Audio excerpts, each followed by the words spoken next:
So hey everyone, welcome back to another quick and very interesting tutorial.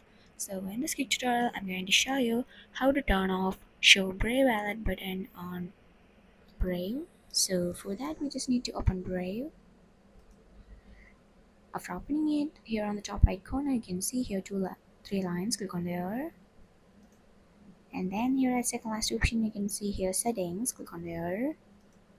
After that, here on the left, you can see here menu options, and here at second option, you can see here Appearance. Click on there. And then here as a second section you can see here toolbar, and that section is an option you can see here show brave wallet button, and here you can see that it had been turned on. So by clicking it you can turn it off. So this is how you can turn off show brave wallet button on Brave. Alright, so that is for today's quick tutorial. I hope this video will be helpful for you. Make sure to do hit the like button and the subscribe button for more such helpful and interesting tutorial. See you in the next one. Take care.